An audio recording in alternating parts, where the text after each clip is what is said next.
This happened when I was in high school. I must have been a junior or senior at the time. We had just moved to a different city away from family. The area and neighborhood itself wasn't bad, but this part of town really had a reputation for having the most crime, especially catalytic converter thefts. Think of a city that's divided into north and south. We lived in the south side of the city. Some background information that's important. My dad would regularly leave the country for weeks or months at a time and go stay in his country of origin to get away from the stress of the city life, so he was usually always gone, which meant that it was just my mom, my brother, and I. My brother would always go out and was really hardly ever home, so it would mostly just be me and my mom home. I should add that I'm also a female. One thing to note is that my brother has always had this habit of buying trucks, modifying them, and then eventually selling them once he got bored of them. When this story happened, he had a lifted white Chevy Silverado and another lifted truck. I should also mention that the layout of my house is important in this story. The houses in this neighborhood all have the same base layout, but in different variations. My house is basically shaped like a lowercase n, with our front door being down this semi-long hall and our rooms being at the front of the house. Next to our house is a long driveway where half is behind a gate that locks from the inside while the rest of our driveway is exposed. The part of the driveway that is behind the gate is right next to my parents' room. My parents have two windows in the corner of their rooms, one looking out to the street and one looking out to the driveway behind the gate. Our house had a partial chain link fence that only covered the front yard but didn't actually enclose it, which meant people could just walk right in through my driveway and across the front yard to get to our house. My dad thought it was pointless to add a proper fence all around the yard since he wanted the yard to also be used as parking, and adding a driveway gate to the front was too much work, as it would require us to get out of our cars to open and close it. Anyways, sorry for the long background information, but I thought it was important to add. Now back to the story. This happened when my dad was out of the country, so it was just me and my mom at home since my brother went out for that evening.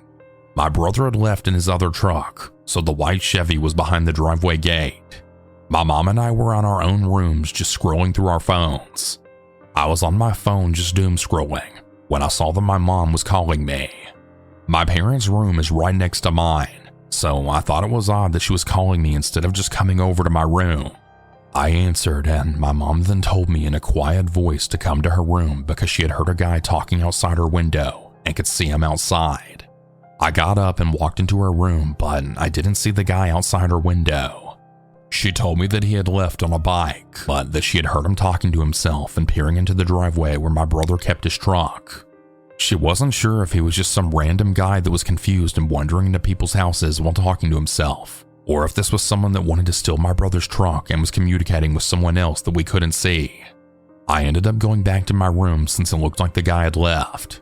Maybe about 10 minutes later, my mom lets me know that the guy is back and that he's talking to himself or someone else, but can't make out what he's saying.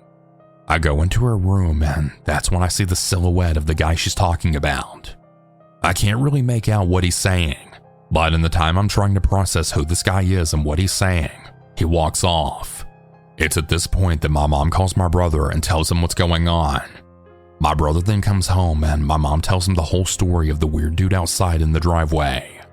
Since my brother came home, I thought he was planning on staying home for the whole night since it's just my mom and I alone. Nope.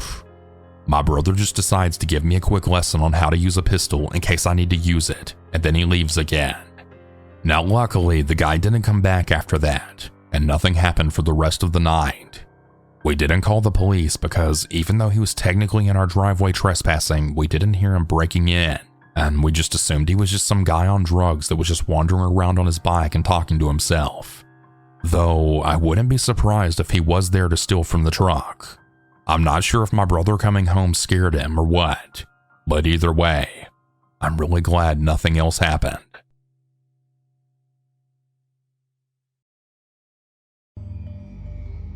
I live in a managed complex that has two buildings, the main one with the lobby, mailroom, amenities, etc., and the secondary one, which I currently live in. On Sunday night, I had a DoorDash delivery dropped off. I always tell them they can drop off my orders at the secondary entrance in my building so that I don't have to cross over to the main building, but I don't think they've ever actually read that note. No worries. I read the notifications from DoorDash, and I saw it got delivered to the lobby in the main building around 11 p.m. I made my way over, and I noticed my dasher even left a note saying there was a suspicious man in the lobby and that he was worried that he might take my food. I figured he said this because he was waiting until I got there. When I came down, there really was a guy sitting there on his phone, but carefully watching my food. He saw me approaching and then just said, "You're here." To which I just responded, "Thanks for waiting. Must be the DoorDasher." I picked up my order and started to turn around, and he also got up, except he had started heading in the direction of the elevators, not the exit. He starts chatting. "I actually live in this building. My name is Tom, and I live in the building number 205. What's your name?" I give him a fake name and cut the conversation short, the pieces coming together in my mind. This wasn't the DoorDasher. It was the suspicious man pretending to be the DoorDasher, and who had even waited for me to come down as though he made the delivery. To get back to my building, you can either use the elevators in the main building to the 4th floor and transfer to the secondary building, or you can cut across the garage in the main building to the 2nd building. I noticed the key fob in his hand and waited for him to click the elevator and step inside. When I gathered he was taking the elevator and I knew I definitely didn't want to share an elevator with him so that he knew where I lived, I decided I would take the shortcut through the garage. It's a straight line and maybe a 2-minute walk to the other side. After he stepped in the elevator, I walked through both sets of doors and into the garage, my senses heightened. Halfway through, I decided to look behind me to verify I was alone, only to see his body in the doorway. He hadn't taken the elevator. He was following me. I booked it, heart racing through the garage doors. I started jamming the elevator buttons, hoping it would come quickly, but I could hear the elevator car was still on its way down. In a split second, I tried to think if I would be strong enough to hold down the door with the weight of my body if he came pushing through. But that would mean we would be stuck in this area in the garage with probably little to no cameras, witnesses, or any cell service. I was running out of time. I eyed the stairwell and, carrying my food, booked it 2 steps at a time up 2 floors. I was now on the 4th floor, which is normally the floor you would transfer on to get to the other building. Although I was now in the secondary building, which is my building, I was worried if he indeed was still following me, he'd know which building I lived in. I needed to go back to the main building. If he was still behind me, I would know for sure he was following me because we just did a circle. From the corner of my eye in the distance, I could see someone taking out their trash from the reflection of the door. At 11 p.m., this was the first person I'd seen, and I needed to be next to anyone. I cut through the courtyard, through the conservatory, and into the hallway of the 4th floor in the main building. Just as I stopped to catch my breath, he burst through the conservatory doors and caught up to me, huffing and puffing. He accused me of stealing the DoorDash, yelling, got in my face, and told me I could be evicted and sent to prison. I couldn't look him in the eyes for longer than like 3 seconds, but he looked bewildered. At this point, the person taking out their trash to the chute was nowhere to be seen, and this man kept coming closer, me backing up, him inching closer. I tried talking loudly, hoping if anything were to happen, the residents in the unit behind me could hear. He continued to raise his voice, claiming that the 119 number on the receipt stapled outside of the bag was the real person's apartment number and that I had stolen it from them. Taking a look, number 119 was in fact the order number, not the apartment number, but he was convinced it was someone's apartment unit number. For a whole lot of reasons, this logic didn't make any sense. But this implied not that I needed to explain it to him, but I could have been trying to go from the main building, 2nd building, 4th floor, main building, and then 2nd floor to lose him, so that we didn't have to share the elevator and he'd know where I lived. Even if I was taking someone else's order, I wasn't. He was going to follow me to my apartment to verify where I lived and ensure my apartment matched the number on the bag. He was able to catch up to me relatively quickly, considering I was sprinting and out of breath. This means he was deliberately following and chasing me down, which is a man's circumstances aside, but especially for the rationale of stolen food. I'm not sure why you would ever willingly chase a woman by herself at night, knowing how this would look for him. He was studying my order and receipt because you had to be in close proximity to the receipt to see that the fading ink read 119. It was never about the order because why did he pretend to go on the elevator in the beginning only to chase me across 2 buildings for an order he didn't even know what apartment number I was going into? And it definitely dawned on him that up until that point we were the only people around. As I was standing there, him inching near me and poking the receipt, I thought that I had heard someone coming through the hallway in the distance. He clicked the elevator button, continuing his threats, and I didn't even wait for him to finish getting on the elevator. I sprinted through the conservatory, through the courtyard, and back to my building, taking the elevator up to my floor. I got to my apartment paralyzed and shaking from what I thought was the end that night. I was so terrified that my breathing got labored and raspy. I don't even have asthma, but I could barely catch my breath for minutes, grasping onto anything I could so that I could feel grounded and not choke from the lack of air. I'll never forget the moment I looked into the garage and saw his body in the doorframe. I wrote a long, detailed email to my management with screenshots from the DoorDash and exact accounts and locations of where everything happened so they could corroborate my account with their camera footage. It's now been 4 days and I'm awoken every morning by my heart racing, hot flashes, and paranoia with every drop of a sound. This is a new kind of anxiety that I've never felt before, and my days are clouded with fear of bumping into him in common spaces, how to plan my days with the highest likelihood of avoiding him, and how to strategically order and pick up my mail where I can know I won't have to see him. I don't know if these extreme symptoms, especially the heart racing, are normal after this experience, considering I know a lot of women who have had way more frightening, violent encounters with strangers that involve more than what happened to me that night. But this has really been consuming me for the past few days. I really feel unsafe in my own building. Update. This is everything that has happened since the next morning. My management and maintenance, which is 2 men, came knocking on my door. Of course, I was already pretty frazzled from the events of the night before, and although I opened the door, they could see I was visibly shaking. They came to apologize about the events, saying they had seen the footage and that it was scary. I needed to file a police report immediately. The property manager was kind, saying he would sit and call the police with me so that I wouldn't have to do it alone. I asked if they knew this resident and if they were aware. He said they knew who he was, and this actually wasn't the first time he had been reported for bothering a resident. My stomach sank. I quickly got ready and met the property manager downstairs outside our building, but away from areas my property manager has been known to see him hanging near, and we made the call together. After I gave my account, the property manager chimed in with his accounts of what happened too. I was the 4th or 5th female that he has harassed. He's harassed women in the complex before, but never followed them at night. The property manager has managed multiple properties before, but he's never seen a resident following another resident like this before. He usually finds a woman by herself and kind of hones in on them. He doesn't approach men, and he doesn't approach women when they're with men. The people who live on his floor have complained numerous times that he harasses them, making it bothersome for them. He's also been arrested before for harassing a woman. He's been sent to the hospital before for his mental health issues. He was most recently booked and released 2 weeks ago, and management wasn't aware he was back. The responder on the other line noticed this was quite severe, so they sent out an officer on the scene to collect an official report. By this point as we were talking, I learned the resident's full name, birthday, unit number that he lives in, and when he moved in. It's been less than half a year, so assuming he has a 12-month lease, he still has a ways to go. The officer asked if I could remember if he had a tool or weapon in his hands, but I said that I couldn't remember, not that I knew. I said there was camera footage, so couldn't we check and see if he did? But the officer said even if I couldn't remember and it turns out the perpetrator did in fact have a weapon, I can't go back on my word and say there was a weapon or if I felt threatened. I was stunned.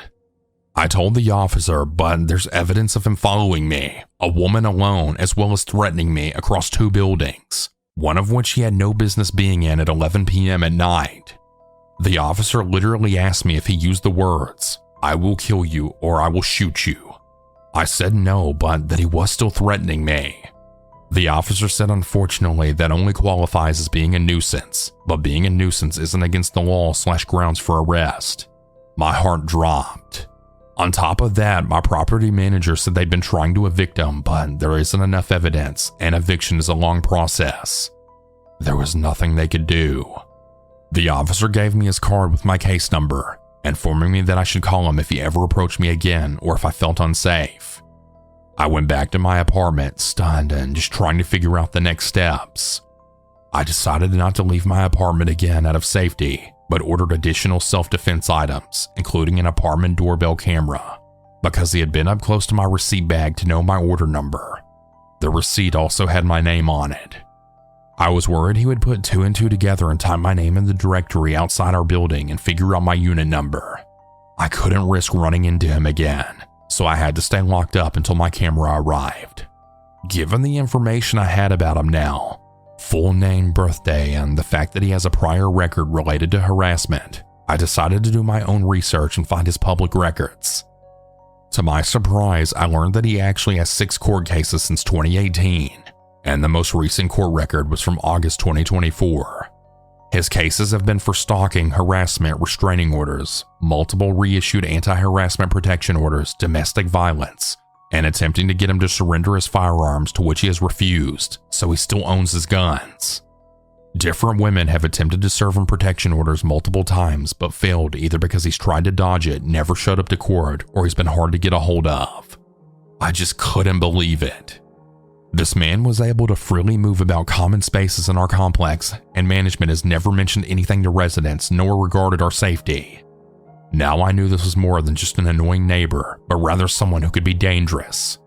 I was dealing with a man with unresolved mental health issues, who may still be in possession of his multiple firearms, who is angry with me.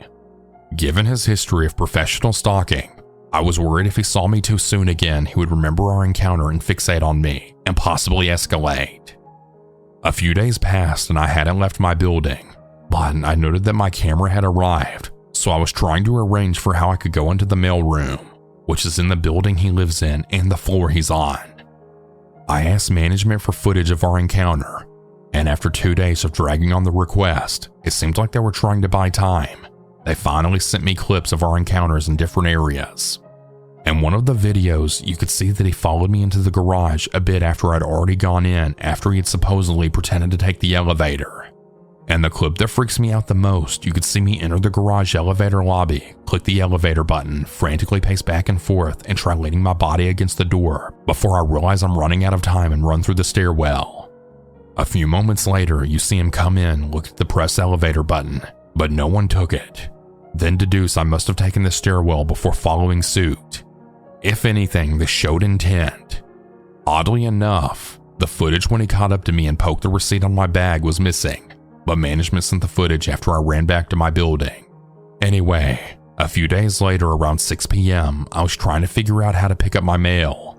I have a married friend who lives in his building 3 floors above and had no idea about any of this, so I asked if she would be comfortable meeting me on the 4th floor of her building, which is where the encounter took place, but where I have to pass in order to go to the mailroom in the main lobby. Deep breaths. I got to the end of the hallway, my friend on the phone the whole time, and opened the door to the courtyard. Hypervigilantly, I looked across the conservatory and saw a man there. I squinted. It couldn't be. It was indeed him standing in the conservatory. He locked eyes with me, started mouthing things, smiling, and then yelling. I began shaking, uncontrollably crying, and then quickly ran back into my building. Now he knew for sure I lived in the 2nd building. My friend was in the hallway behind him, so she witnessed everything as he was yelling and directed at me. She wasn't with her husband either, but he had locked eyes with me and was angry now. There were some people in the hallway frantically asking if I was okay, but I couldn't speak. My friend still on the line told me to go back into my apartment and that she would meet me there with her husband. My friend and her husband came up a few moments later, staying with me as I frantically packed a go bag. We decided it wasn't safe for me to be alone in my apartment, so I reached out to another friend who lives elsewhere in the city and said I could crash at her place. My friend and her husband escorted me through the hallway, me physically breaking down as we neared the elevators, but eventually leading me to my other friend's car. As I write this update, I'm in the living room of her apartment for the 3rd day, figuring out my next moves. On my first day at my friend's house, I wrote management an email explaining the incident with the resident again. This is my second day and still no response from them. My friend went to management with her husband to report the incident since she also witnessed him yelling so it could add to their complaints. She said management was aware of me and my complaints, but they can't do anything because he's protected under the Fair Housing Act. Management cannot deny housing to someone due to their disability, which includes mental illness. For context, most buildings in my city have MFTE units, basically reduced rent apartments that are reserved as part of an affordable housing program in my city. From what I understand, people can qualify for MFTE housing based on income, and sometimes it's combined with disability protections, which is likely how he's able to stay here. So it seems my unit is worried if they evict him, he might be able to sue for discriminatory eviction. I don't have a male partner, which seems to be the only deterrent from the resident. So my sister and her husband are trying to figure out when they can fly in and help me pack my place so I can get out of here. I'm pretty devastated because it's a really beautiful complex with incredible amenities, gorgeous interior, and pretty new. But all this means nothing when my safety's at risk. I have no plans, but I cannot go back to my unit until I have protection at all times in that building.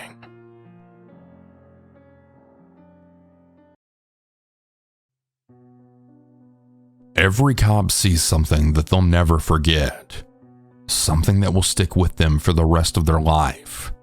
What I'm about to describe to you is that story for me. This is the most disturbing thing I've ever witnessed. When I turned 21, I joined the police force in a remote town that I won't name. The department needed new officers, and I was a young father who needed the money, so the timing was perfect. Because I was a rookie, they assigned me to the night shift. It ran from 6 at night to 6 in the morning.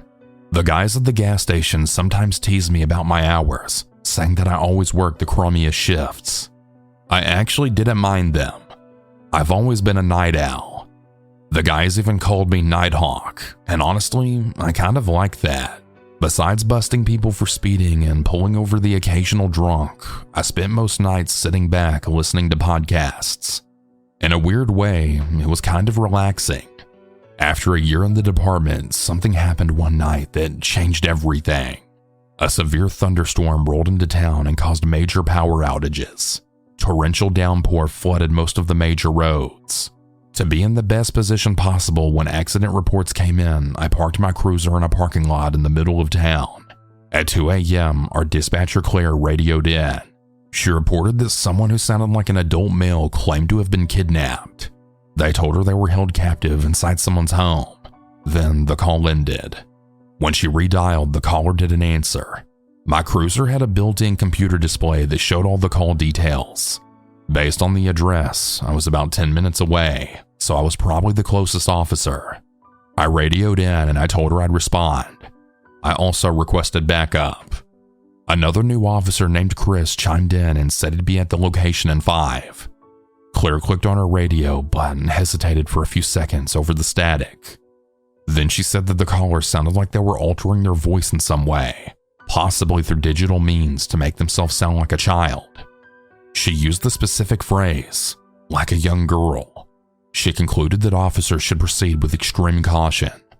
All of us were pretty close to the station, so we really felt nervous for one another during high-risk cases like these. I radioed back and said, 10-4, and then drove to the scene. When I turned into the neighborhood, I saw that every single street lamp was out. The entire block had lost power. That meant it would have low visibility into the home we were investigating, which put us in even greater danger. I followed my GPS to the end of the street where the house was, and I saw that Chris had already beaten me. His cruiser was idling in front of the house. I pulled up next to him and rolled down my window. Chris then commented on the home's poor condition. I glanced ahead, taking it in for myself. The grass was knee-high. Overgrown bushes blocked out the windows. The roof was dented in several areas and had a ton of missing shingles. It looked completely abandoned. This sent off alarm bells in my head.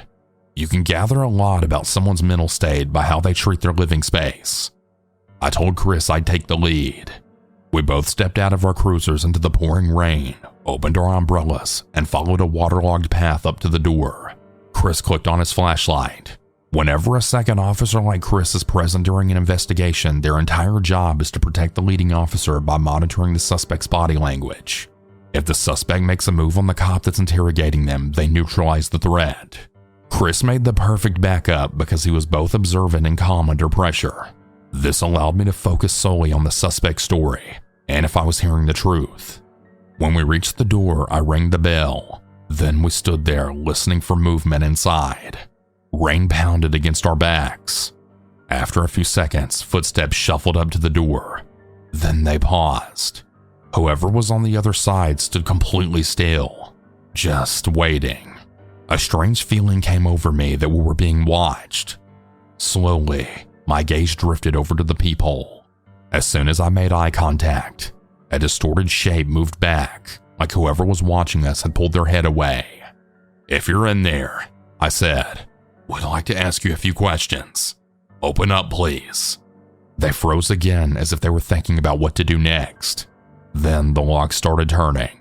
The door creaked open, but only by a foot. From the darkness, a man peeked out of the crack. He looked like he was in his early 30s. He was overweight, balding, and wore thick-brimmed glasses. I took a single look into his eyes and sensed that he was hiding something. I informed him that we'd received a call from his address of someone claiming to have been kidnapped. The man acted confused. He apologized and told us, "It must have been a pocket dial." I asked him if it was a pocket dial, then how could he explain the voice on the phone call? For a split second, the man averted his gaze, then said that he didn't know anything about a voice. I asked him if there was anyone else in the house, and he said he lived alone. Then I told him that for safety reasons we needed to have a look inside.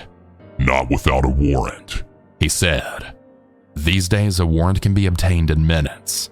I went back to my cruiser, called dispatch, and requested communication with the on-call magistrate. 5 minutes later, Claire came back on the radio and told me the judge approved a telephonic warrant and emailed it. We were clear to enter. I showed the warrant to the man. He reluctantly pulled the door open, and I could see that his hands were visibly shaking. I clicked on my own flashlight and stepped inside. A putrid smell immediately hit me. I scanned around to find the source and saw a hallway straight ahead and a room directly to my right. I shined my light into the room and saw what looked like a living room. It was absolutely disgusting. Piles of clothes and stacks of dirty dishes were spread all across the carpet. Cockroaches crawled all over them. A couch that looked like it was pulled off the side of the road sat at an angle against the wall. This man obviously used this room as his living space. I'd seen these sorts of living conditions in drug cases before. When I turned to look back at the man, he shifted uncomfortably. I made a mental note to check for paraphernalia once I'd confirmed the house was safe. Then I stepped toward the hallway. My foot struck something. I looked down. In the beam of my flashlight, I saw a pink Barbie doll playhouse that I knew I'd seen before. I thought about it, and I realized I'd bought this exact set for my daughter just last year for Christmas. I asked the man if he had kids. He said no, but explained to us that sometimes his nieces came over, so he kept a few toys around for them. Chris and I exchanged a look. No mother in their right mind would allow children into this environment. I told him that this was his last chance to tell me if anyone else was in the house. He assured me there wasn't. I started down the hallway, and the man followed, saying that nothing was down there. Chris yanked him back by his arm and ordered him to stay put. The hallway had an open room on either side and a closed door at the end, which was probably the basement. I peeked inside the first bedroom. Scanning from left to right, I saw more children's toys and even items like diapers scattered across the floor. In the corner, the dark shape of a person was hunched over. I drew my weapon, only to realize that it was a doll sagging its head down in a rocking chair. The shock of that visual made my heart pound. I leaned against the doorframe and steadied my breathing. Chris asked me what I had seen. Before I could respond, I had started studying the doll. It was the largest one I'd ever seen. Every bit as big as a person, and the man had dressed it in women's clothing. On the bed beside it, ladies' blouses, jeans, and lingerie were folded into neat piles. Each pile was separated by a color. Meanwhile, the rest of the house was pixie. What was happening in this room felt wrong on so many different levels. All clear, I told Chris. I moved further down the hall and glanced into the second bedroom. This one was empty. I reached the final door at the end of the hall, when from behind me the man called and asked if I'd like to see the upstairs instead. I told him, yes, but first I was going to see the basement. The man said again that there was nothing down there. I heard Chris tell the man to stay chill, which meant he was probably trying to follow me down the hall. The closer I moved into this part of the house, the more agitated he became. I reached for the handle, twisted the knob, and pushed the door open. It squealed on its hinges. A set of wooden steps descended into a pitch-black room. I shined my light down. I could only see the area that surrounded the landing. It looked equally as messy as the upstairs. From deep inside the room, in an area I couldn't see, something rattled. I told Chris that I heard movement. The man responded again, apologizing to me and Chris over and over again. Even though it was the last thing I wanted to do, I had no choice. The man was lying to us. Someone was down there. I headed down the staircase. Each step creaked under my weight. The rattling noise from inside the room grew louder. Behind me, the man repeatedly begged us to stop looking around. I neared the landing and swept my flashlight across the stacks of boxes. No one appeared in my line of sight. Across the room, there was another door. The noise was coming from up there. I drew my weapon. I commanded whoever was inside to come out slowly with their hands up. Whoever was inside stopped moving. I shouted the same command a second time. The door remained shut. I crossed the room, sliding between boxes and old furniture that blocked the way. My sights were trained on the door. When I stood within several feet, I paused, listening. Whoever was inside also remained perfectly still. My anxiety ticked up with each second. So many things could go wrong in this situation. I moved to the side of the door frame in case they were armed and tried to fire through the door. I reached for the knob, grabbed on, and twisted. Then I swung the door open. I was still hidden to the side of the frame. If anything besides empty hands emerged, I would have to use deadly force. After several agonizing moments, nothing came. I said a quick prayer and then aimed my weapon right into the room. What I saw, I really can't go into detail on, but basically, this is what happened. A man in his 40s was being held captive in that basement. He was a father of 3 and a respected member of the community. Months after he went missing, everyone, including his own family, assumed he was dead. After 2 years in captivity, he finally got the chance to escape. Earlier in the night, before we arrived, the homeowner brought the victim's dinner down and made the mistake of leaving his phone behind. The victim managed to activate Siri and call 911. When we arrived on scene, the victim had already been confined in a way that prevented him from calling upstairs or making any kind of substantial noise. Then, when I ordered him to come out, he froze in fear, not because he couldn't obey my command, but because he didn't want me to use lethal force, thinking that he was a threat.